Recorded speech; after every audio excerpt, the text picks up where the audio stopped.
Build tonight. The next map for Gutag. How exciting. But as you could tell by the title, I'm going to be showing you how to remove emotes entirely from your creative maps. Now, of course, you can still open the emote wheel and all. And in this map, sometimes you can emote, but other times it will disable emotes. So I'm going to kind of show you that as well. But it's really simple to do, and I tried to make it before and it broke, so now I know how to make it perfect. But let's go over to the coding island right over here. So what you're going to need, you're going to need yourself a mutator zone. You're going to need to get yourself a sequencer. I need to grab that from here. You're also going to grab yourselves a trigger. There we go. Then you're going to get a teleporter and some damage volume drops. And yep, that's it. Okay, so let's go way over here where there's nothing else in the way, and let's first of all grab our little damage volume traps, and we're going to go into them and make it so it's on elimination. Then we're going to just put this around in sort of a 1x1 like so. Then we're going to go ahead and grab our teleporter and place it down here. Now when you're in here, you're going to change this to teleporter group to whatever one you want.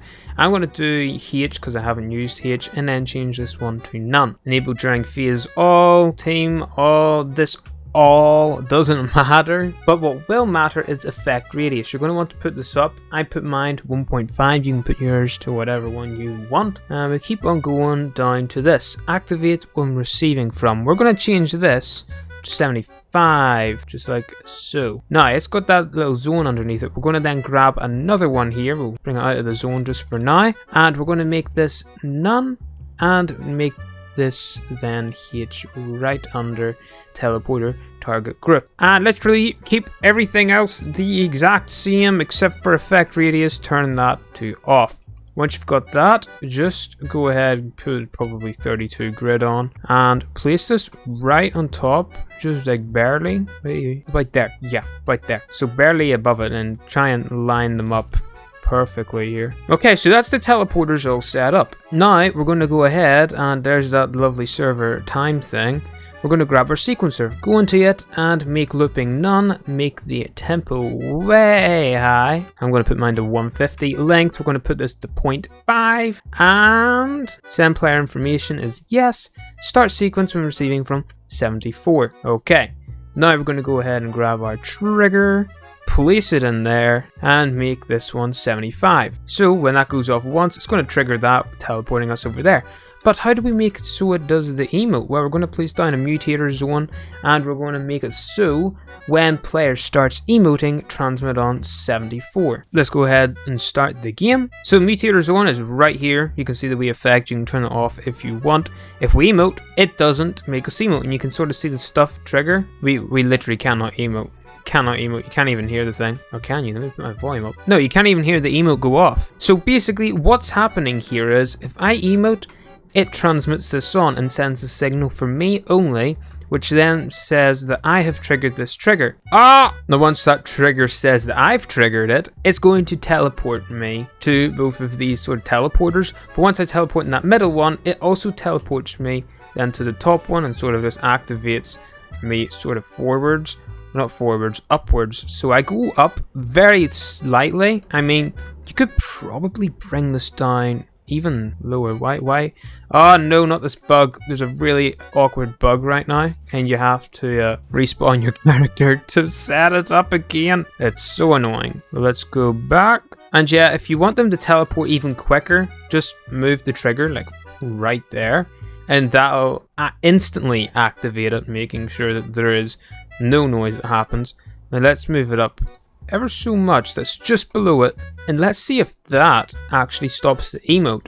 If it does, this should actually make it look like you barely move at all. So we're in. Look at that. You do see like a wee bit of yourself going up, but I'm basically standing still. Of course you wouldn't be close to this, so you wouldn't hear it, but no matter what emote I do, we're not doing the emote, and it is brilliant. What was that? Did you see that? Like what? But yeah, there we go. Now, how do you make it so it only works for some people?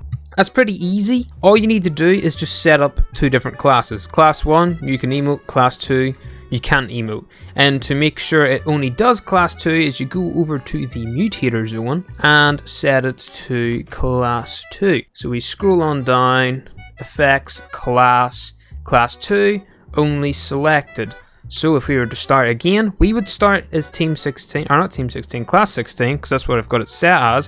When we enter it, it doesn't even turn on the effect, but we can emote. Now look at this boy. We can emote and it doesn't teleport us. Now if I were to run way back over there and change the Team 2, or Class 2, you know what, we'll just put a wee Class 2 thing down there. I'm actually going to make it Class 3 because Class 2 will kill me instantly. In fact, I can delete this one. I will just show you my one. So I have a mutator zone covering up the entire map, and that's just over here. Yeah, this one. So if you make it 100 by 100 by 100 and then enlarge it to maximum size, it covers your entire island, even thermal islands, which is insane. You can sort of see the like lines way out there. That's a normal one.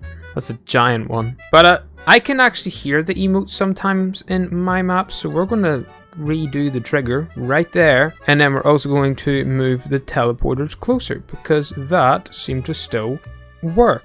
Let's go ahead, let's grab ourselves a class 3 changer with this boyo. We go ahead and start the game. So this mutator zone is always enabled. As you can see, I can emote perfectly fine. When I turn into this one, I can't move because that's just the game mode I have. But when I emote, it doesn't let me emote, so that's pretty cool. But anyway, I hope this tutorial really helped you out. But if it did, please subscribe to the channel. We're trying to hit 2,000 subscribers, and we're almost there. We only need a few more subscribers. So if you want to be under the 2K club, hit that little red button underneath the video. But I'll see you all in the next one, everybody. Have a nice day, night, whatever it is, and goodbye.